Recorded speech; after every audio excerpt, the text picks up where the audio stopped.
So yeah, hey, in theory, we're here. We're gonna do a show. Yeah, we haven't started the real show yet, but my dad, Greg, is here. Hey, everybody. Yeah. Yeah. I don't really know why I'm here, but it's really great to be here. But let's face it, at my age, it's great to be anywhere.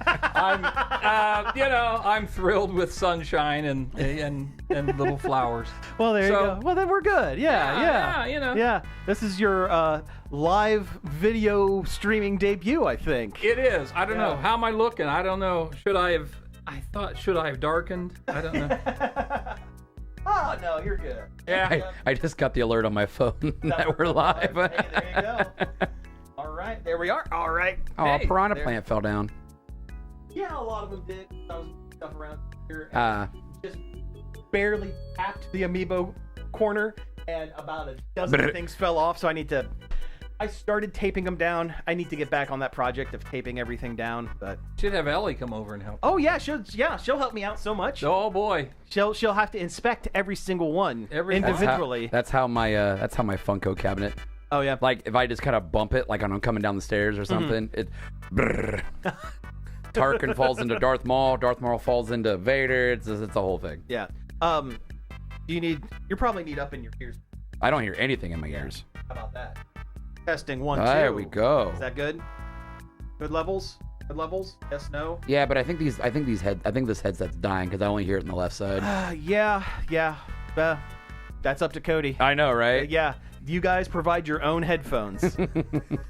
Should I put headphones on? No, not really. Honestly, Josh, you don't even really need to, because we know when the audio drops are going to happen. Yeah. I just listen to it to start, just to make sure levels sound okay when we're recording. But otherwise, I'll take my headphones off. It doesn't matter. Okay. It's midnight. Who cares? Yeah. It's almost 1 a.m. Who cares? Oh my God. Oh my God. Hey, trust me. Way beyond our bedtime. I'm up here too.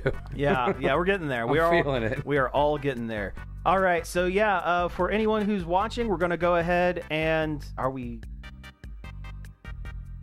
Yeah, it is. We got it. It's just not telling me. Hello, world. Hello, world. How you doing? This is awesome. Yeah. You know what? If it's on, it's on. Whatever. All right. So if you're listening, we're going to go ahead and start the show. We don't typically talk to chat during the show. If you mention something funny, we'll try to bring it up on the show. But for the most part, we play this like we're doing it live on air. So that's all. That's all I have. So yeah. Let me check. Here we go. Let me check the levels here. What color am I over there? You are blue. I'm blue. Yep. Okay. Yeah, you can actually see on your mic. So, okay. Gotcha. Yeah, so you're the blue one. Josh is the red one. I'm the yellow one here tonight. Gotcha. Oh. So, and then whenever fourth, they are that.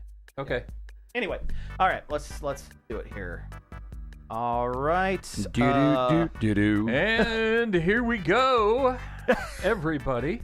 It's looking good. I think we're all at a good level here tonight, so we're good. Welcome to Long Play. Yeah.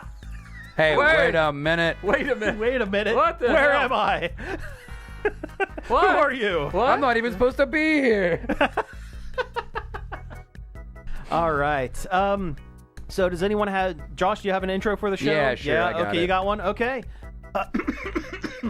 All right.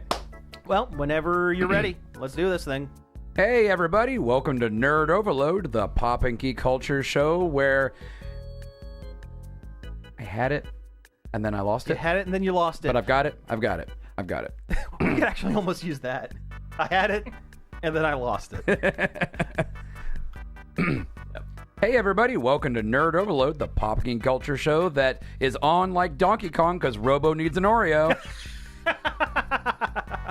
I'm Josh. I'm Sam, and this week we have an extra special guest making his first in-person debut on the show is my dad, Greg, host of Long Play right here on WZMO. Listen, 11 p.m. That Fridays, Saturday at 3. Saturday at 3 and Sunday at 4. Everybody, be sure to tune in. Okay, everybody step back. I'm taking over now. Yep, yeah, Listen, it's really nice for you guys to come up and join me tonight. It's really, it's really great to have you guys up here with me on this edition of Long Play. Yeah. Excuse me, I believe this is the Nerd Overload secret space tower. Thank you very much. You're from the lower levels. That's right. No, this is the third That's true. floor. You got the lore. This You got to build in the lore. Third floor of the ZMO satellite. That's guys. it. Yes. So I'm wow, I'm a little lightheaded. Yeah, actually. yeah. I think we've had you on the show once before years ago. I think we had you call in because we were talking about new technology in baseball. I did call in. The AI trying to track? That's true. And right. someone was using signals or something or an cheating, RF signal the cheating to cheat Astros from a few years ago. Yeah, I remember that. But but I still hate them. But that's I did, and who knows? I may or may not call in occasionally from time to time. Yeah. All right. So thank you for being here. So we have a great show for you this week. We have a bunch of things we're going to be going through. But first, let's take a breath. Do it again. Well, we have a great show for you this week. We have a bunch of news we're going to be going over. But first, let's talk about some things we have been checking out. Yep. Everybody do the dance. All right. All right. So, yeah, we're going to be talking about some things we've been doing this past week. And, Greg, you are the guest. So, on the spot. On the spot, man. What have I been doing? What have I been checking out? What have you done? Oh, you know what you did. Oh, my God. Oh, my God. Well, let's see. Went to a ball game. Yeah? I did go to a ball game that got rained out. Mm-hmm. No. Believe it or not, I spend my time writing up long plays. Last week we recorded a tribute to Brian Wilson, who passed a couple weeks ago with the Beach Boys, and it came out great. It's weird, doing a show like that, and when you have a succession of heavyweights, big names in the music industry that were really something, you're just bing, bing, bing, one after another. Mm-hmm. I keep getting in these, Gil, my buddy Gil, goes, hey, Sly Stone died. Oh, gotta do Sly. Okay, well, Sly. Well, we did Rick Derringer. Passed away a few weeks ago. Yes. We just did Brian Wilson. And like I told Gil, I said, I feel like the old guy who only gets the paper so he can read the obits to see where he can go and visit his friends. I mean, it's just, you know what I mean? No, I know what you mean. It's kind of, My neighbor has said something almost exactly. Oh, really? Yeah, it's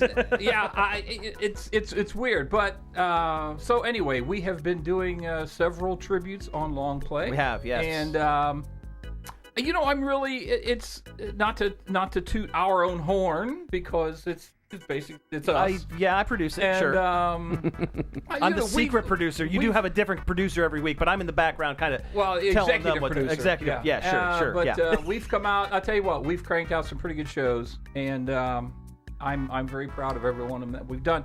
So other than just working around the house and doing this and that. You talk about what you did tonight. Yeah, you just got back from seeing Blues Brothers on the big screen, though, right? Well, we did. Yes. Gail and I went down and saw the Blues Brothers on the big screen at the Ohio Theater, part of the Kappa Summer Film Program, which is a really, really cool thing. $5 a movie, mm-hmm. Or you can buy a packet of 10 for $40, and there might have been between 12 and 1,500 people down there tonight at the Ohio Theater. I believe it. To see the Blues Brothers of 40-year-old movie now. Hey, the first one's great. Second one. But you know what's interesting, and someone made this point a few years ago about Blues Brothers and which 2000, let's face it. yeah. I mean, but they made the point that these are actually like, what would they be like? Not documentaries, but like newsreels or history on film. Mm-hmm. Look at all the blues singers, musicians. Look at all the people who perform primarily on like the first Blues Brothers. who aren't there now. All That's the true. people. And there, and someone made the point that the Blues Brothers movies are actually recording history. Yeah, because Of music. Ray Charles, And- John Lee Hooker, Aretha Franklin, Jim Brown, they were all in there. So Yeah, it's pretty. yeah, that's really cool. It's We had really a great time, and like I said earlier, the thing, and then it's up, you gotta give it to you guys. But what I thought was interesting too, though, was, of course, we know Paul Rubens had a very small part. He was one of the Just a waiter. waiter at Shea The Shea Shea Paul. yeah. At Shea Paul. So we're down there, and half of the crowd, when the scene came up, and here's Paul Rubens, and it's like half the people are going like, "That's Pee-wee." It's like they hadn't realized, Yeah. you know. I mean, back in the day, he used to do little tiny role. He's in a Cheech and Chong movie as a hotel concierge. Yeah. Yeah, he would just drop it, Just- yeah. but it was interesting. I mean, you could hear people Audibly just almost gasp. like, it's like here 40 Oh, years sure. later they Oh, have sure. just realized that's Pee-wee. Sure. But also that documentary just came out too. I have True. that, And I'm I have looking that forward to sitting- watching that. I have that sitting on my desktop, and I need to watch it. Yeah, Pee Wee as himself or whatever. Yeah, Pee-wee as himself, because apparently gets into some pretty heavy stuff, and I haven't been in the mind in space. I haven't been ready to kind of get into some heavy stuff in it, but apparently it gets into a lot of. He technically was very not so much closeted, but couldn't. He was gay, but had to keep that completely out of the public eye completely because he was a children's performer. As a children's performer in the 80s, He would've early lost his 90s. job. Would have lost his job yeah, or worse.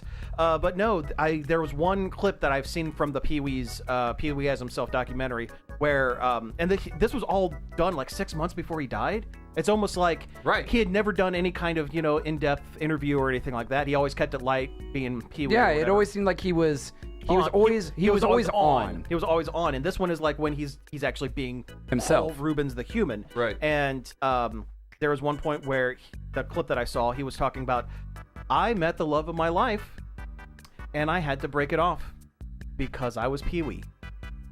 Yeah. Well, He had yeah. to make a lot of sacrifices in his real life for his art. for his art, and he started out as a more adult performer, and he still did some of that here and there, but he really grew to love being a children's performer. Well, and he didn't want to upset the kids, he didn't want to upset the parents, and of course, he didn't want to lose his livelihood, of course. Well, didn't the original Pee-wee's Playhouse start out as like an adult's playhouse, right? And Yeah. that CBS picked up and turned into a kids show. Yeah, so it was a stage show that was written by him and Phil Hartman. Phil Hartman, were the two right. that did it, and it was filled with innuendos, like more obvious than. I mean, there was always innuendos Double and entendres. double entendres and I stuff. remember that. seeing clips over the years of from the original. Oh, the production. original one's kind of filthy. I yeah. love it. I mean, what- it's a completely separate thing from Pee-wee's Playhouse and Pee-wee's Big Adventure. Pee-wee's Big Adventure is almost almost like the halfway point between the stage show, which was pretty baudy, and the TV show that was the kid show that was fairly tame, but still worked in a few things here and yeah. there. Pee-wee's Big for the Adventure parents. For the parents. of course. But Pee-wee's Big Adventure was kind of like a halfway Because you had like the weird kind of horror stuff, and then you had like the other stuff and the stunts and all that. But he stays childlike Yes, throughout the yes. entire thing. The Right. joke being, he is always childlike, and the world around and him the is not. world around him is not. Right. But no, yeah, and I imagine a lot of people, are starting to see because of the documentary that he was in this and he was in that and he had a bit part here and he would just show up in things. He's Penguin's dad in Batman Returns. He is. True. And what's her name? She is the mom is also in Pee-wee's Big Adventure because it filmed around the same time. Yes. Penguin's mom was played by, there was a woman. It's been so long since I've watched Pee-wee's Playhouse, but there is a one of the bits is he has to clean dishes at a restaurant to pay off his grilled cheese sandwich as he's going across country to get his bike. And there was a waitress there that they had a real heart-to-heart about, following your dreams. And her dream was I would love to go to Paris, but I'm in this little small town in the middle of nowhere. And Pee-wee eventually, just by talking about, things, helped her out. It wasn't Miss Yvonne. It was a Miss Yvonne type character, but I don't think it was the same actress. Diane Louise Salinger played Penguin's mother. Okay, as Diane Salinger. Yeah, so it was that actress, but it was she was in Big Adventure as well, because Big Adventure was done almost immediately. If I'm thinking of the timelines right, I think it was done after Batman, the original Batman. So it would have been between Batman and Batman Returns. So that's Batman Returns was 92. Yeah, and I think Pee-wee's Big Adventure was maybe 90 or 89 or something like that. They were all pretty close together there. It was before Tim Burton got hooked on the Pee-wee's Big Adventure is 85. 85. Oh, well then I'm way off on that. Well, anyway, he always threw people in here and there for his movies, and that show Gotham also had Paul Rubens come back and play their version of Penguin's dad in a handful of episodes. Yeah, I remember reading that. Yes, as a wink and a nod to the old. Yeah, because Penguin in that was he was just kind of like a young thug. Yeah. Right. Young thug with kind of a hooked nose, but that's it. Yeah. Right. Yeah, and he actually became more penguin-y as the series went on, because at the beginning of Gotham, it's not Batman. Whatever we do, it's not Batman. And by the end, it was Batman. Like they aged up Poison Ivy. That was weird. Because she's younger in the first season. She's a child in the first season. And then they age her up to be like kind of like a young sex symbol kind of thing as the show goes on. It's weird. The girl, I believe the character died and then was metamorphosized, like went into like cocoon stuff. thing, because it's poison ivy. Right. Well, she also poisoned her dad with a plant. Yeah. Well, like you do. So of course. So they kind of treated it like a comic book. Comic book. Yeah, they retconned. You could, yeah. kind of. Do whatever you want. I wanted to like Gotham. I could not get past that first season. It was pretty rough. I was like, man, this show stinks. It was pretty rough. the adventures of young Bruce Gordon, Detective Gordon before he becomes Commissioner Gordon. Jim Gordon. And Jim Gordon, not Bruce Gordon. And a 10-year-old or 12-year-old Bruce Wayne.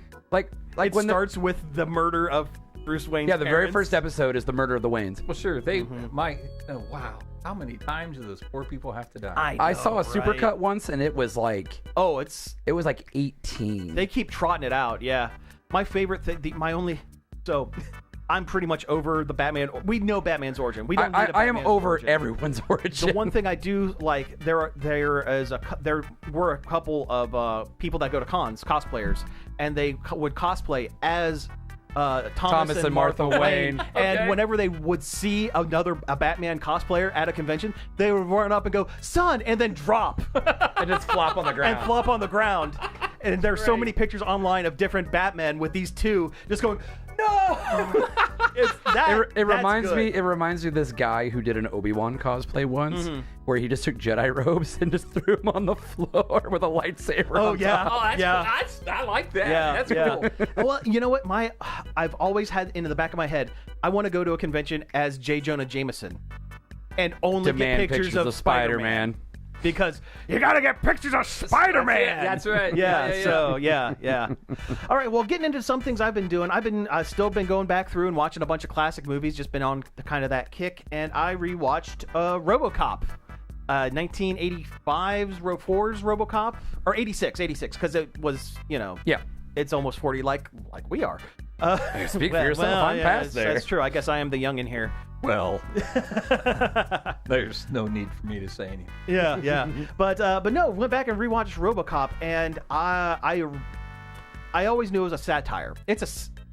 Have you ever seen? I know you've seen. I have never watched Robo. Okay. It speaks a lot about 80s excess, consumerism in excess. Okay. And it is a more than anything, it's an action movie, but it's a satire of action movies. Because there were so many Arnold Schwarzenegger movies, so and over movies the top, right? Everyone was these super buff supermen, doing manly things, and this movie was okay, if that's what you want, we're going to turn it all the way up and see what happens. He's a literal walking tank. He's a walking tank, and no one gets shot once. If you get shot in RoboCop, it's multiple dozens of times. You're turning into Hamburger. And squibs are just all over the place. The Auto 9. The Auto 9 is one of the most iconic movie weapons of all time. Yeah, he has a gun that is literally this long. And full auto. And full auto, and his leg is a holster. So like his leg opens up, and he and he does like this Wild West drawl when he does it too. It's pretty cool. But like everything is over the top. Everything is too excessive, and that's the point they were making in the movie. Also, corporate overreach. Oh yeah, corporate overreach, because it's set nebulous sometime in the future. I actually really like the aesthetic now because, we get movies now that are very like, okay, this is the future. And it's all cybery punk. It's all cybery and everything. I like what the 80s thought the future was going to be because they're still using cassette tapes. They're still using laser discs. They're still using big, thick CRT monitors and TVs and stuff like that. But everything is supposed to be, like there's cyborgs and robots. It's supposed to be now, but they're using cassette tapes. It's kind of cool. I like that aesthetic. Retrofuturism, I think, is what it's called. Well, retrofuturism is more like I guess that's almost steampunk, kind of. Yeah, retrofuturism is more like what the 50s thought the future would be like. Oh, right. So like your Fallout or your everything looks like a Model T. Yeah, but kinda. with like a giant generator on it or something strapped to it. Okay, well, I guess whatever. No, you're fine. Yeah, you're fine. But anyway, really love it. I love like every actor in it is great. It still is surprising to me that the grumpy dad from That 70s Show was the scuzziest crime lord in Detroit and run down future Detroit. Like, he literally kicks in this dude's door and he's got a couple of lady friends over and they're doing a powdery substance. Mm-hmm. He just kicks in the door and he just looks at him and he goes, B words leave. He just goes, bitches leave. It's like he oozes like scumbag cool. Which is really weird when you're watching That 70s Show and he's just Red and talking about Red Foreman. He's gonna kick him in the ass. Yeah, basically. But with watching RoboCop, it reminded me of one of my favorite anecdotes. So Peter Weller, the actor who portrayed RoboCop, he's a method actor. When he was in the suit on set, Peter's not here. Refer to me as RoboCop or Robo. And they were setting up near the end of shooting. They were setting up this big action scene at the end of the movie is at this steel mill, and they were setting up the shot and everything. And he saw one of the line producers, was eating a stack of Oreos. Yeah, he was snacking on Oreos. And he looks to him and goes, "Robo needs an Oreo." And the guy said, "No, Robo doesn't need an Oreo. If Peter wants an Oreo, I'll give Peter an Oreo." Because he was about had it with the acting. Yeah. So then Peter Weller walks to the edge of this ledge and starts just, "Robo wants an Oreo! Robo wants an Oreo!" And someone got on the walkie-talkie to the guy and goes, "Do you have Oreos? Is that what's going on?" Like. And the guy shoved the entire stack in his mouth like, okay, no, Robo doesn't get an Oreo. Wow. Eventually what happened was they did go and find a couple of Oreos. They had to hand feed him the Oreos because he couldn't grab a hold of anything in the suit. And then they had to have people pick the Oreo degree out of his teeth because they were about ready to shoot a close-up in this scene. They had to pick the Oreos out of his teeth. But yes, Robo needs an Oreo. Okay, I can see where that would be a thing. Yeah, that's a thing. Yeah. Okay. Yeah. It's one of our favorite movie legends. It is. Okay, yes. gotcha. Yes. But yeah. But no, overall, I really enjoy the movie. It's not something I would sit and watch all the time. It's up there with one of my favorite movies, but I watched it a lot as a kid because we had it on VHS, Mm-hmm. and when I lived out in the country, that's all we had. Same. And it is not appropriate for children. No, I would say not. Not all. Not at all. It is technically PG, but it was PG from a time where it would have been hard PG-13, almost R by today's standards. Mm-hmm. Like we have guys dropping the F-bomb. It's Well, that kind of leads into a little couple comments that your mom and I had watching Blues Brothers. Oh, really? This evening. Okay. We're All right. sitting there watching this, And we're going, this was our. Kids watched it all the time. And I go, and look, they came out fine. Yeah. They came out fine. Well, we watched that. We watched Major League as kids. Well, And that's, yeah. true. Yeah. But Major League is real, but Oh, that's a no, whole that's different. true. Yeah, that's that a whole, no, if you're a Major League actually if you play happened, of course. baseball, that's what a baseball team is like, but that's a whole different thing. We just stopped recording. Oh, it's that stupid thing that we always do. Oh, yeah. Give me 2 seconds. Yeah. There's like I can't turn off the feed, but there is a thing. A where it's, workaround. like, supposed to be to mark like when you're making tracks and like doing stuff.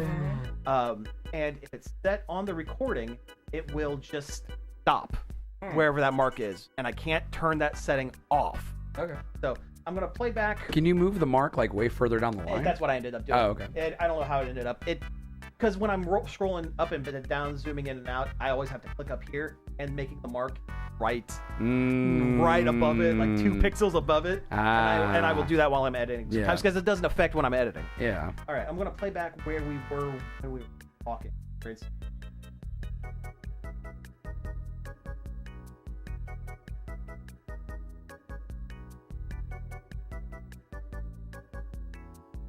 Okay, if you want to just kind of go from, Okay. you know, if, yeah, okay. just kind of like, you know, This was R, and the this kids was watched our- it all the time. Yeah, Okay. yeah. Okay, we're rolling again. So we're talking, and we looked at each other. We said, the kids watched this movie. This was an R, and I said, you know what? They came out great. I mean, look at them. They're fine. They're fine. I will always claim they're fine. Yeah. So speaking of movies affecting us from kids, Yeah, going yeah. back to the RoboCop thing. Yes. To this day, and ever since I was a small child, I still make the quote, "I'd buy that for $1." From RoboCop, yeah. In every scene where there's a TV, people are just watching TV. There is this Commercial or- It's a TV show. TV show, yeah. And it's supposed to be this weird sitcom. And the joke is, it's the lamest, not funny, stupidest show. It's just like He's like a this- rich guy that just has money, and he's like is just throwing it in the air. But you know, it goes to the consumer. But the catchphrase is, "I'd buy that for $1." And then just starts laughing. And then starts Okay. laughing. So you hear that in the background, and people watching it. It's the same clip every time they're watching TV. It's that exact same clip. Like there's a convenience store robbery, and the guy and the clerk is watching it. There's There's watching people it on the street. and- during a big like riot kind of yeah. thing.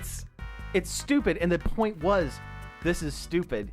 That's how how dumb people in the future are in old Detroit. The whole thing is this company is coming in to revitalize Detroit and turn it into Delta City, the city of the future. But crime is so rampant in old Detroit, so we need some kind of robotic cop. And also, the corporation bought the Detroit Police Department. And we're purposely putting candidates for the RoboCop program into high-risk areas, assuming one of them's going to die, and then we can use whatever's left for RoboCop. And that's what happens to Peter Weller. He gets moved from a kind of a cushier police station to the one where people are dying every day. Cops are dying every day. And usually because Clarence Boddicker, Red Foreman, is... What was it at the beginning? He had 31 cops at the beginning of the movie, and by the end it's like 35 or 36, something like that. It just keeps. But also he's being bankrolled. He's being bankrolled by a crooked guy in the corporation. The number two guy. The number two guy in the corporation. In Omni Consumer Products, OCP. Yes, because that guy, played by Ronnie Cox. Do you know who Ronnie Cox is? Yeah, sure. He's the ultimate bad guy in this. Okay, Beverly Hills Cops. He was the boss. He was the boss, yeah. But so he had his own plan. The Ed 209 is this giant walking tank-looking thing. It's a robot. It's literally. It's not even a cyborg. It's just a full robot. And it's like has lion growls and roars and like makes animal noise and stuff like that. And it doesn't work. Like the first time they test it in a board meeting, it kills somebody in the board meeting. Yeah. And instead of ultra taking care of violently, and instead of taking care of them, the owner of the company goes, this is going to set us back $50 million. Do you know what you've done? And that's when someone comes up behind him and goes, How about my RoboCop? How about RoboCop? This is a contingency he was trying to get up into. Right. Yeah, it was all just corporate jockeying. Yeah. Yes. Between these two guys, these rivals within the company. Because they didn't care about human life. They hate each other. And they hate each other. They just wanted to... They want the boss's approval. Yeah. The old man, as they kept calling him. The old man. The character doesn't have a name. Yeah, he's just called the old man. Even in RoboCop 2, the guy in charge of OCP, he just is called the old man. Wow, it sounds to me like, again, I never watched it, but it sounds to me like RoboCop really did a nice job of foretelling the future. A little bit. A little bit. In real life. Yeah. Hey, they predicted USB cards with his giant robot spike. Oh, yeah, that he was his able to, computer spike? Yeah, he has like this big long spike that he Where you can like log into computers. And download information. And they predicted memory cards, basically. Oh, yeah, also RoboCop like records everything in his brain. Mm-hmm. And like he can run back and do like video playback. And he can like use it as like evidence to like find people. And... Yeah, at one point he uses a face, eyes, and nose to match their crime database in the police office to find the guy who killed him. The guy, basically the group of thugs that killed him. Right. They were able to spot it from one of the side guys, and then go, okay, known accomplices. Boom, boom, boom, boom, boom. What have they done? Oh, they killed police officers. Who did they kill? Alex Murphy. That's RoboCop. Yeah. Well, so again, boom, boom, boom, boom, boom, boom. Again. Like you can do now. That's also the beginning of RoboCop's descent into like breaking his programming, going back to being having a human personality. I mean, he's just a face on a robot, basically. That's all he is. But yeah. Anyway, Josh, what have you been checking out, man? Let's see here. I've been going back and watching Young Justice. Oh yeah, I remember that show. Yeah, the very serious Teen Titans animated cartoon. Yeah. With characters like Superboy and Robin and Aqualad and Miss Martian. Miss Martian. Yeah. Voiced by Danica McKellar. Yes. You know that from Wonder Years. Yes. And math prodigy. She has like her doctorate in mathematical theorem. Yeah. Incredibly smart. She's brilliant. Yeah. Let's see, Kid Flash. Artemis joins a little bit later. There's more characters, but I'm not there yet. And they do feature the Justice League and other well-known DC Comics characters, but they're always like they pop in and out. Yeah, they're not the focus. Young Justice, Teen Titans, Sidekicks team. Oh, okay. Yeah. All right. Yeah. On their rise to becoming heroes in their own right. Yeah. It's a very good show. In fact, there are a couple characters that are bumped up through because the show ran for like 3 or 4 seasons, I think. Well, it had a weird life because it got canceled multiple times. It got canceled and brought back a couple of times. Yeah. It was only on Netflix, and then it was only on Netflix, and then it was only on Max. And then they were able to crowdfund a final season to kind of just put an end on it. And yeah, because it ended on a cliffhanger. Yeah. But anyway, yeah, I remember it being really good. Yeah, animation's fine. Voice acting's all great. I enjoy it. Yeah. I remember them casting Danny Trejo as Lobo in that one episode or 2 episodes that he's in. I'm not in there. I'm not there yet. Okay, that's second season. Like I know, like Blue Beetle eventually shows up. He's a big part of one of the seasons because the whole Beetle alien race or whatever comes to like invade or whatever. Yeah. So they, along with Sidekicks, it's a lot of kind of B tier, like lesser known, still important, still popular, but not immediately recognizable. Like the last episode Superman. I just watched focused on Dr. Fate. Okay. Yeah. It had Witch Boy and this Abraca, whatever his name is. He's not a real magician. He uses science. Abracadabra. He's a Flash villain. Yeah, he's the 30th. Comes back in time from the 30th century and uses 30th century technology to appear magical. To look magic because all magic is a form all advanced technology would appear as magic to lesser people. I think it's around about how the quote goes. Something like that. Yeah. Yes. Yeah. But yeah, I really. Dr. Fate is like Doctor Strange. Okay. Yeah. Instead of a magic cape and a magic, amulet, he has a magic helmet. Well, sort of. The helmet is imbued with the actual owner of the helmet, which is like this magical god or whatever, and he like takes over a vessel because he can't exist in our plane. He possesses reality. a body when you put the helmet on. All right. Okay. And a lot of times he doesn't give it back. Right, but basically It's Doctor Strange. Yeah, he is the Sorcerer Supreme of the DC universe. Okay. Yeah. Gotcha. But yeah, I've been watching that. Been having a good time, just kind of doing that. I had a wild hair and downloaded Battlefield 5. Okay. The World War II one. Oh, fun. Okay. Well, I'm not a big fan of first-person shooters. Yeah, but I was bored, and I was like, sure. No, that's what you're into. That's fine. So I played that for last Sunday, like all night. You'd play that for $1. I would play that for $1. And I've been playing Cult of the Lamb. Oh, that's a fun game. Why don't you try to explain what Cult of the Lamb is? Okay, so Cult of the Lamb is one part Animal Crossing. Yep. And one part town builder. One part Zelda dungeon crawler.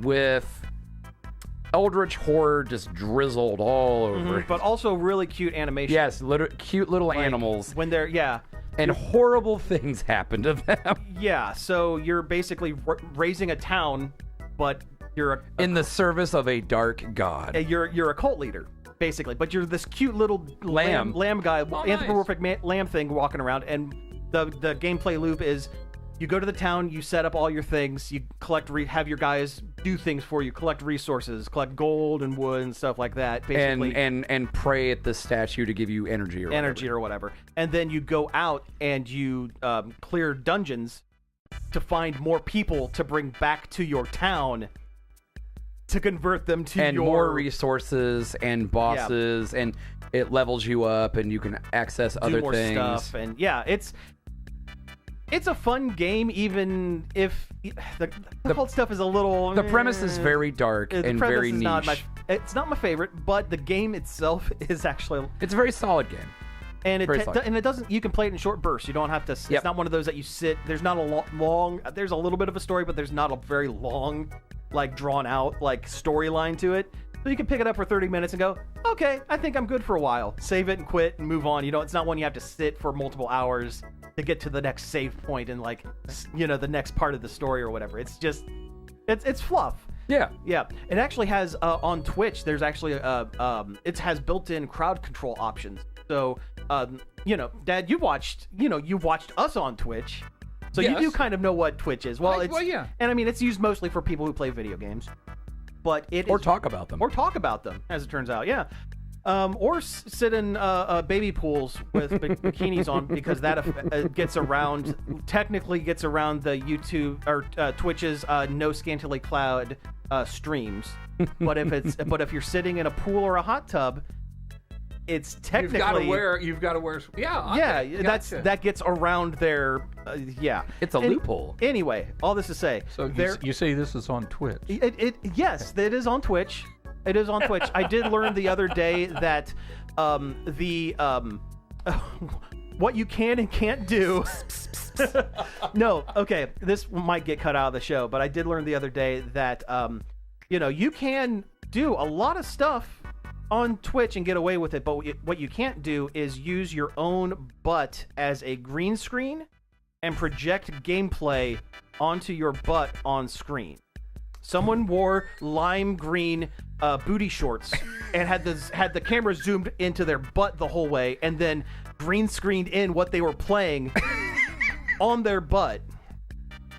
And that did break terms of service. That did break TOS. I'm also sure it broke some numbers too. Oh yeah, no, that's why. Well, that's why they found it. They found it because so many people were like, "Everybody's talking. This is awesome." Hey, check this out. But no, Twitch, sometimes some streams are interactive.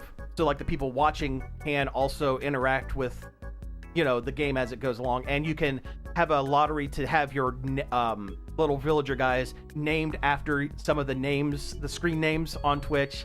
And they can run up to you and type in messages and mess with you while you're playing the game. And it's all built in, which was the actual revolutionary thing in the game. Because everything else in that game has kind of been done. But the fact that it was out of the box, you were able to play it cooperatively with your stream. It was streamer bait is what it is. Yes. It was put out as this is a game for people who play on Twitch, so that you can have the gimmick of playing with your fans on Twitch. Okay. But it's a fun game anyway. Yeah. Yeah. All right, so we're actually at the halfway point, so we should probably switch gears a little bit and switch into our news. This just in. We're going to talk about video games. Well, you know what? So what we have a bunch of different types of news here. Actually, you know we don't what? have that much video game news. It's pretty light, but let's talk about a couple of movie things. Oh, yeah, there's lots of movie things. Yeah, Spaceballs 2. Yeah. So Mel Brooks kind of just dropped something on us. It's been a couple weeks from Yes. At this point, but we had some reruns or what have you. Yeah, we were dealing with technical issues, power outages, things like that. The whole 9 yards. Anyway, yes, he announced Spaceballs 2. It's being co-written with Mel Brooks and Josh Gad.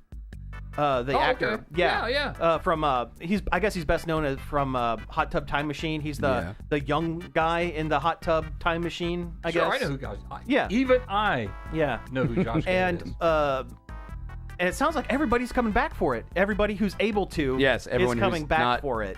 Passed away. That's great. One of the- Mel, I'm telling you, Mel, God love him, Mel Brooks. What? Yes. I mean, he is one of the chosen. 90 some odd years old, still lucid, still clear. Because of Mel Brooks, I eat a banana every day. Every day, because that's what He was. I saw in an interview a few years ago. They said, "Mel, what's your secret?" You're alive. Oh, yeah. He goes, "I eat a banana every day," and I thought to myself, you know what? That's easy enough. I like bananas, and so I eat a banana every day because of Dr. Mel Brooks. But yeah. Medical Advice, the movie. Yes. Or, no, sorry. Spaceballs, the medical advice. Yes, Spaceballs the medical advice. Yes, I like it. But no, like. Is it being called Spaceballs 2, The Search for More Money? I don't know what the full title is. He Because just said that's Spaceballs the joke 2. they made. Yeah. Yeah. And we don't want to talk about that Spaceballs animated thing. That didn't happen. That was bad. No, Anyway. that did not exist. But yeah, it seems like everybody's coming back. Even not Bill Pullman. Yeah, Bill Pullman. Yeah, is it Bill Pullman? It's Bill Pullman. It's not Bill Paxton. He's gone. Yeah, I know that. But That's yeah, the two that people always mix up. Bill it's Pullman's son is going to be in the movie As Lone Star's as Lone Star's son. and Princess Vespa's son. Okay. Vespa will be back. Yeah, Daphne Zuniga. Yes, Daphne Zuniga is going to be back. Oh, the other big news. Yes. Rick Moranis is coming out of retirement. Yes. That's awesome. For this movie That's great. and the new Honey I Shrunk the Kids movie or whatever that's coming. That's slated for pre-production. Yes. Well, he so Rick Moranis, rising star, really in a lot. Was really popular in the 80s. 80s and 90s, but his wife had passed away. Right. And he decided, you know what? I need to be a father to my kids. I have children to raise. Yes, and he did a couple of voice work. I think he was the voice of one of the moose in Brother Bear, Yes. the animated movie. Actually, there were two moose comedic side characters. They're Canadian moose.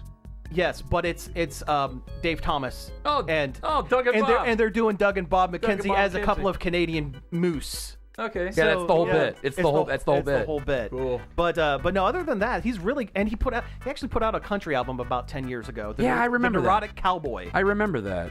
And hey, whatever. But his I kids, think he might have did a voice for a Ghostbusters game in the early aughts. he might have. Yeah, that was it. The one on the Wii. Where you was the first person, and you had to use the I Wii played it. stick. I played it on the 360. Okay, well, it's yeah. Yeah, but it was like that era, the PlayStation 3, 360, Nintendo Wii era. All this to say, his children are grown now. Sure. And he still has more money from residuals from all the He movies. also has a ranch. He has a ranch up in Canada. Oh, yeah. He never has to do anything again, but No. he now has the opportunity and the freedom to pick roles that he wants. choose. And he pick wants choose. to. If he wants to. If you want to come back for a thing, That was something else I saw. Tim Russ is coming back too. Tuvok from Star Trek Voyager. Oh yeah. He is the one Spaceball trooper in the desert, combing the desert. Oh my God, he is. Yes. I had no idea that was him. Yeah, he actually he did an interview not too long ago where he's like, oh yeah, no one ever wants to talk about my stage work or my work in Star Trek. No, it's the we ain't found guy. Yeah, we ain't found ship. Yes, we ain't found ship guy. Yep. Yeah, with the giant pick, afro pick. The giant Yes. afro pick. Yeah, I wonder if they'll get Michael Winslow back to be the one trooper that did the voice. Oh yeah, he was the radar guy. From Police Academy, the guy that makes the noises. Yeah, Well, yeah. if he could, He's a stand-up comic. if He still does if it. he can sit in a chair, he can do. Yeah. So I mean, who of us I'm- can't sit? I'm well, excited. I mean, that's all he did. That was his whole career. Yeah. just making noises. Making noises. Yeah, I am. I mean, so was Mel. So was Mel Blanc. Well, I do. Well, yeah, but conversational noises with Mel. Let's put it that way. Sure, but I am so incredibly excited for this. It's. Gonna I am be too, So good, I and it's think. probably going to be one of the last things we get from Mel Brooks. Honestly, I mean, I don't want to put that out into the universe, but you know, Hey, you know, what? and Mel Brooks is going to be on screen as Yoda or Who knows? Yogurt as Yogurt. well. Yogurt. I mean, who knows? But, Yeah, who knows? Nobody. Who knows? Who knows? Yeah. You know. Anyway. it makes me wonder, like, how much from like the new Star Wars trilogy they're going to pull. Oh, geez, yeah. Well, it might be like the new Naked Gun, where everyone has a child, kid. Yeah. has a kid, and Oh my all God, we're this- gonna get the pup of barf. the pup of barf. And before, so they rumored at doing Spaceballs 2 a couple of years ago, and that's when Josh Gad got attached to it. And then Yes. it disappeared for a while. But at that time, people were thinking, okay, if Rick Moranis doesn't come back, Gad could do A like descendant a- of Dark Helmet. a darker helmet or something. Darker You can- Helmet. Yeah, you can kind of see it. So I don't know if that's going to be a thing, because I'm sure he's a writer and a comedian and an actor. He's probably written himself a role for it. Well, I'm sure. So yeah. no, I'm just really excited to see what else is going to happen with it. But since I brought up Naked Gun, let's talk about the new Naked Gun trailer. Oh my God, I'm so excited. Yes, talking about a formative film Comedy. series, comedies that are starting to come back.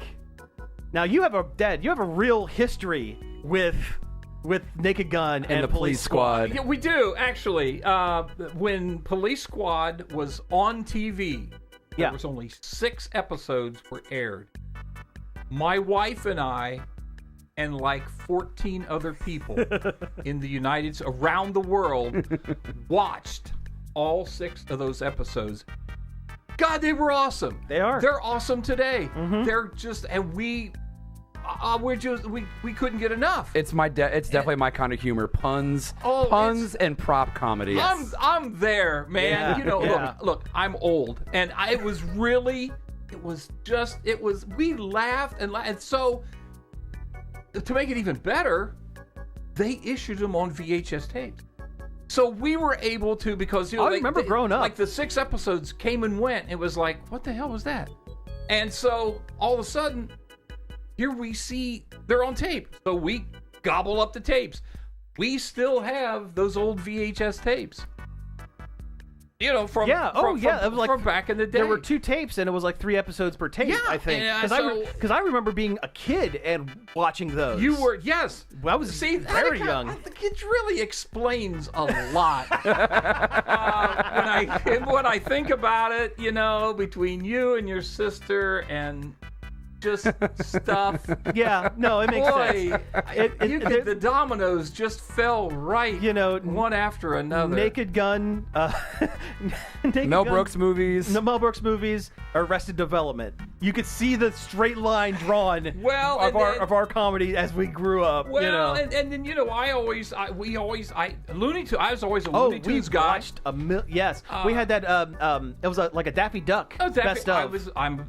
I was a Daffy Duck fan. I still No, am you? a Daffy Duck fan. And so the kid, I mean, they grew up on Daffy Duck and all the Looney Tunes, and of course, I grew up with Rocky and Bullwinkle, and all the Hanna-Barberas, and I mean, and I drug all these right to the kids. Oh, And yeah. so here we are.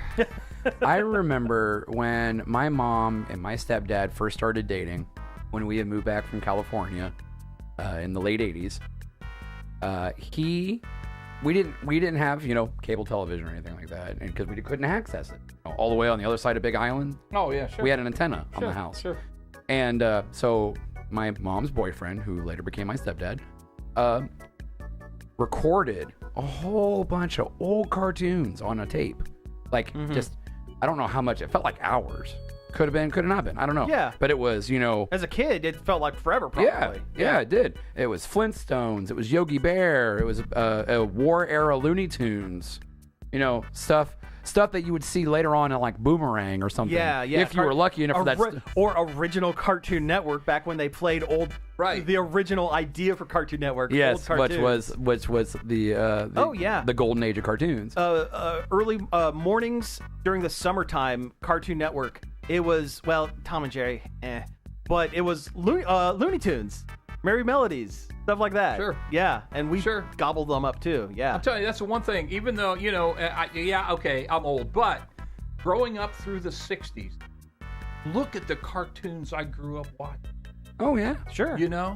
I mean, all the way. Secret Squirrel, Adamant. I mean, Top Cat. Top Cat was cool. Okay, that was a great cartoon. Yeah. McGillicuddy. I mean, just one after another another. You were right there at the peak of Hanna-Barbera stuff. That's all it was. Flintstones and Jabberjaw. It's crazy. But not Scooby-Doo, right? When I was that was 70s. I was kind of, but but look, as a kid, I knew who Edward Everett Horton was.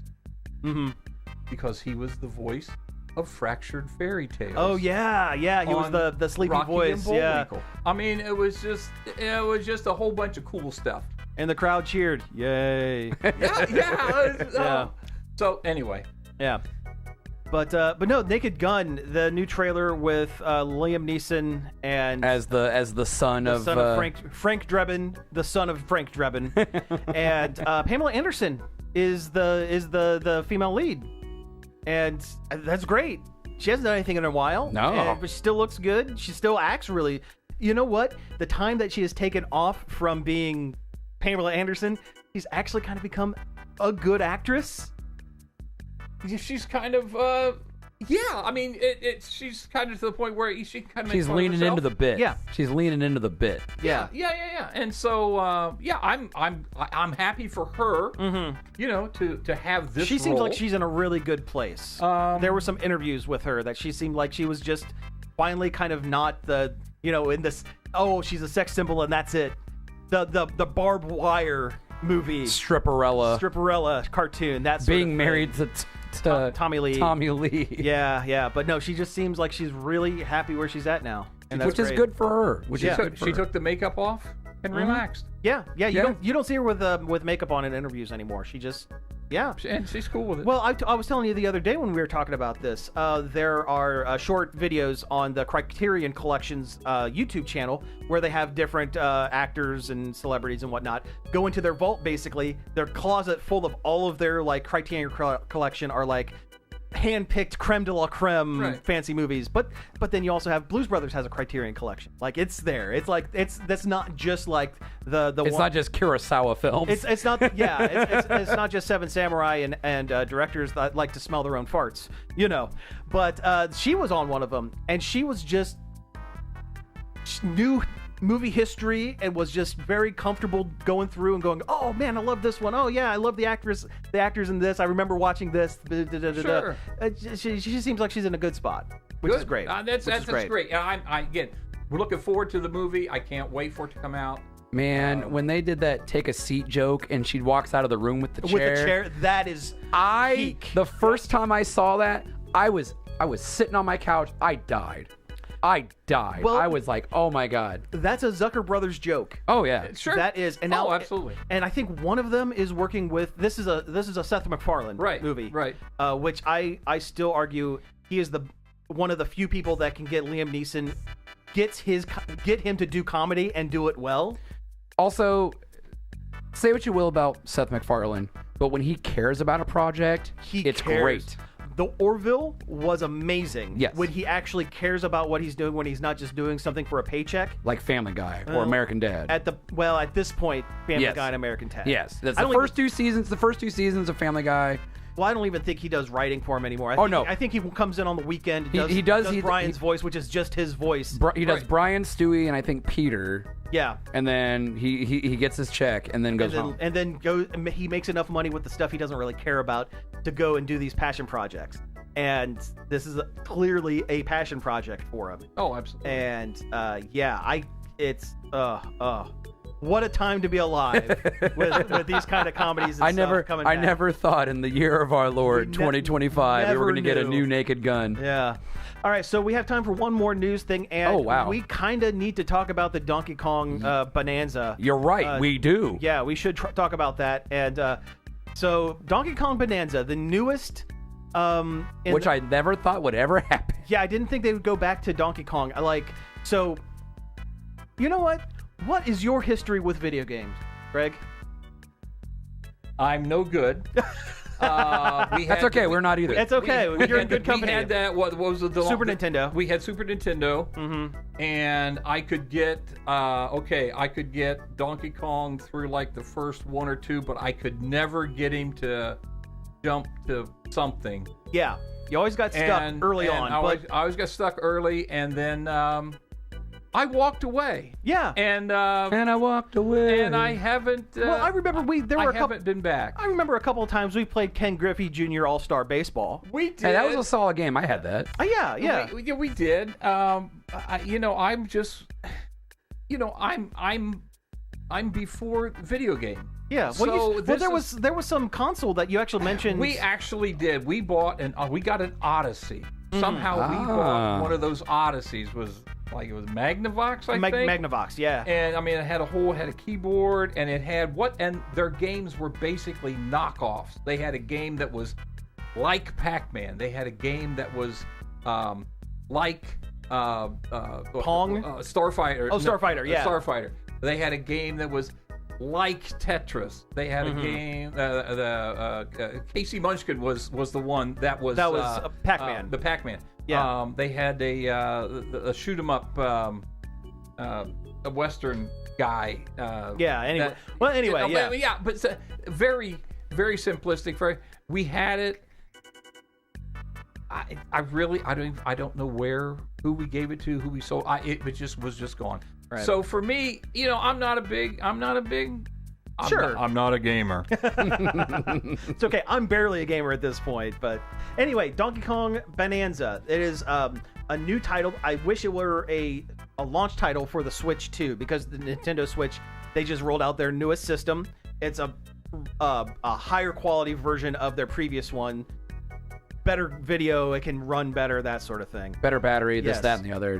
But they did a 20-minute little presentation on the new Donkey Kong game, and some really interesting stuff. Oh in yeah, there. they're doing a lot more with it than I thought they were going to. Oh yeah, so there's no set path when you're running. It's all open world, so you can go basically anywhere in a level. Or down. A lot of it is mining. So it's a young Donkey Kong who is a miner on this island, and he can punch through walls, punch down into the earth, and dig down and And there's like an RPG element where you can put stat points in to make your punches stronger, or make you stronger to pick up heavier things. And yep, he can surf on rocks that he picks up and throws with a twist, and then hop on top of and goes. But there's so much extra stuff. It reminds me a lot of Super Mario Odyssey that came out about more so, 10 I would years say. ago. Yeah, because they showed off the costumes. Yep, You can change his skin, his fur color. You can change what costumes, and you can switch to them that give him different, makes him swim faster, jump higher, do whatever. Which is something the costumes didn't do that in Mario Odyssey. No, but you did need certain costumes to do certain things. You had to be dressed as a certain thing to get certain stuff. The big surprise is that young Pauline, the original arcade where you're Mario and you're going through the levels, going up to beat Donkey Kong. Which I never. Right. Okay. That was an arcade thing. Yeah. But you were Mario, but you weren't saving Princess Peach. It was set in a New York style, very low quality, very low graphics, but kind of a New York thing. You're going on skyscrapers and stuff, saving Pauline, Mario's girlfriend at the time. Okay. they recently brought the character back in Mario Odyssey as the mayor of New Donk City. Yes, New Donk City. And everything was named after Donkey Kong characters. Yes, a New York where everything was named after Donkey Kong characters. Okay. Yes. And there's like red girders everywhere, just like the original arcade game. Yeah. And I noticed there are red girders. Yeah. In a lot of places in Bonanza. Anyway, this game has young kid Pauline that rides on Donkey Kong's shoulder and can affect things as well within the game. Her whole thing is she wants to be a singer. She wants to be a singer because she the mayor in adult Mario Pauline. Odyssey sang the theme song, and they got an actual big band. It's a really good song. It's a great song. But and that level you're playing when you're doing it it, sung by Mayor Pauline of Donk City. So they're taking that and kind of rolling that into some gameplay in this. Really cool. Looks amazing. Oh my god, I'm so excited. Yeah. Boy, like I was going to be excited for a new Donkey Kong game regardless. And listen, but... in 2 years when I have the money for a Switch and a single video game, right, I will play it once it's on the discount. Well, it's Nintendo. It's never going to be on a discount. And a weird thing they talked about in the Direct. So there is a limited co-op ability to play the game. A friend can control Pauline while you're playing, but also the Switch 2 has a thing called Game Share, where one person owns the game and they can share it with another person on another Switch, and they can play together without you both having to own the game. Because for the longest time, you both had to have the same. You both had to shell out $60 for the game, so you had to play together. Now with this, one can play, and then one can be like the second player, basically player two. But not only that, but a owner of a Switch 1 can play as Pauline. And it's going to look like garbage. Because, it really is. Because the Switch 1, the graphic barely makes the cut. It barely, but it makes me wonder. But it makes me wonder if Bonanza was originally being designed as a Switch 1 title. Chances are, because it's so close to how Mario Odyssey looks and feels, looks and played. To compare them, it would not surprise me if they took a lot of time, like they got halfway through the development and Nintendo R&D just said, hey, we're doing Switch 2. In 2 years, the Switch 2 is coming out. Can you make this look nicer so that we can put it on the new one instead of rushing it out for the old one? So that's what it kind of feels like. Yeah. The one downside to all of this, and Cody will probably get into more of this next week, because we'll probably talk about DK, because, he loves Donkey Kong, he loves that stuff. But a lot of people online are losing their mind going, where does this fall in the Donkey Kong and Mario timeline? And Nintendo said it doesn't matter. That's the correct stance. So some people, there are games that have a definitive timeline, like this is a prequel to this, you reference back and forth, or like Zelda games where they make reference that something happened in the past that is this older game, and in Zelda, it's a whole reincarnation cycle. And like I said, there are games that, time is important. The Metroid games. Yes. Which is Cody's big thing. Yes. But Mario games, who cares? As long as the characters are there, you should be happy. Is Mario there? And the whole thing comes down to, it's a kid Pauline, not an adult Pauline, because then that people are like, oh, but she was a kid here and she's hanging out with Donkey Kong. But then what about the original Donkey Kong when Mario's coming down to, and the original being kidnapped? And the original Donkey Kong was supposed to be cranky. I see you're starting to glaze over a little bit while we're talking about this, and that is the correct response. That's the correct way to look at it. You know what? The only thing I can say is, Donkey Kong. If you're not concerned with the timeline, that's great. Who cares? My thing is, just play the game. My point is have some fun. All the big players are there. You got Donkey Kong, you got Diddy, Dixie, Cranky. You got the Animal Buddies. You have evil Kongs. Yeah, there are evil Kongs, which have existed since the first Donkey Kong Country. All of the enemies in this game are something Kong, because they're all apes. Grumpy Kong and Void Kong, who has like magic powers or whatever. Those are but everybody is something Kong. I would say if there is, they're the leaders of the evil mining corporation. Right. Exactly. I would say if there is any timeline at all, and there shouldn't be, this is perhaps a prequel to Mario Odyssey. And Mario Odyssey and this is kind of a reset of like, they're not going to reference any old games. They're not going to, because they don't. It's What like, if New Donk City is built on Ingot Isle, which Yes, is the setting of the new game? This is a precursor. You have Kid Pauline being, running around with Donkey Kong while they're a construction crew on an island. And then years later, you have a New York City style on an island, because it was on an island, with adult Pauline as the singing mayor of the town. If there is a timeline, that would be it, but it doesn't freaking matter. It's been so long since we had a new Donkey Kong game. People should just be happy we have a new Donkey Kong game. Yeah. Okay, we got to end this on a high note. Yes. Did you hear some of the music in that extended like? Oh playing yeah, trailer? they hit all the points. They got the ones from the Rare, and I didn't think they were. Yeah, they got the allowed to country use those songs. songs. Yeah. So the Donkey Kong games that I played as a kid on the Super Nintendo, they weren't fully Nintendo game. They were made by produced Rare. games. They were made by a British company called Rare that were contracted out to use Donkey Kong, because at the time, Nintendo was like, "We're doing nothing with this. Right. Just here, take them, do something." And it became incredibly popular. The music was something that was really, really amazing. To this day, I To listen this to the day, soundtrack. Some of their music is really good. Even being on a Super Nintendo where music was okay but not awesome, It's a banger. they haven't been able to really use a lot of those tracks. I think it was in Smash Brothers, but otherwise haven't been able to use some of those tracks because Rare was bought by Microsoft years ago, and therefore don't make games for Right. Nintendo anymore. Which there's a funny anecdote with that. Yeah. When Microsoft was touring Rare Studio and they saw pictures of Donkey Kong everywhere, they got excited because they thought they got the rights to Donkey Kong. Yeah, But they're and like, no. We were contracted. It's not ours. It's still Nintendo. you get Banjo and Kazooie. Yeah, you get Banjo-Kazooie You get a bear and an ostrich. and Perfect Dark. Perfect Dark and Goldeneye. Yes. But they're, the point being, those songs from the original games are in this. They were able to clear the rights. But also those songs do appear in the Donkey Kong Land amusement park. Yes. So I think they worked out a big thing. They even had the DK rap. I know. I Donkey know. Kong I heard that in the 64. trailer and I was like, Yes. It's like, oh my god. like when I heard the record scratching, I was like, Yes. no. And they're like, here we go. I was like, yes. He's finally here performing for you. Yes, he if was you know for the words, me. you can join in too.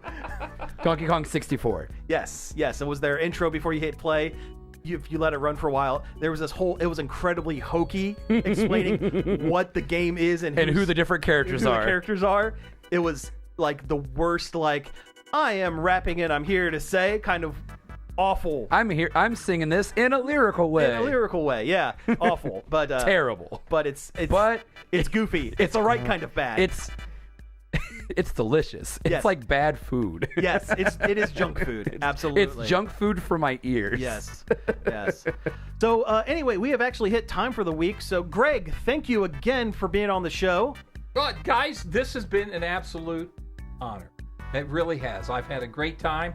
I maybe led us astray a couple times, but That's all right. Hey. The rambly ones are the best ones. This has been great. I appreciate it, guys. Yes. Do you want to promote long play one more time before we wrap up? Hey, listen, if you've got absolutely nothing to do at 11 o'clock on Fridays, 3 o'clock on Saturdays, and 4 o'clock on Sunday afternoons, I invite one and all to tune in to WZMO. Get us online, get us over the air, and tune in to Long Play. We play great music. The host is just phenomenal. Incredible guy. And really he's worth every penny you'll pay to listen to Long Play. So I tell you what, someone should double your salary. You know what? I'd buy that for $1. Good news, you don't have to. But anyway, yeah, you've been listening to Nerd Overload. So let me do that again. Anyway, you've been listening to Nerd Overload. Thank you very much for tuning in. You can find us each and every day over at nerdoverload.com. You can find us on social media. All of those are at links.nerdoverload.com. That's right. You can email the show with anything you'd like to add in, staff@nerdoverload.com, and also our Nerd Overload hotline, who I believe we actually have a message on the hotline that may be appearing next week, and it may be from someone we recognize. Calls coming from inside the house. It might be. That number is 412-345-1413. It now has a voicemail that says Nerd Overload and not my personal voicemail. It's about time. It took me forever to fix, but I did it. Thanks, Google Phone or whatever that's called. Yeah. You can find all of our back episodes on various podcast apps, Apple Podcasts, Spotify, Amazon Music, and YouTube, where we stream the recordings of our shows Friday nights, usually around 6, a little later this evening. Just a little. As well as our Twitch. And finally, I'd like to thank Parker for helping us out find some news for the show, and also David Pencil for our intro and outro. So again, thank you all for tuning in, and we will be back next week. Can I say it? You can say it. You can say it. Pizza out. Now get back in the basement. All right, that was fantastic. That was a lot of fun. They're broken headphones. All right, guys. Great job. I appreciate it. That's okay. Cool. That was No, you did great.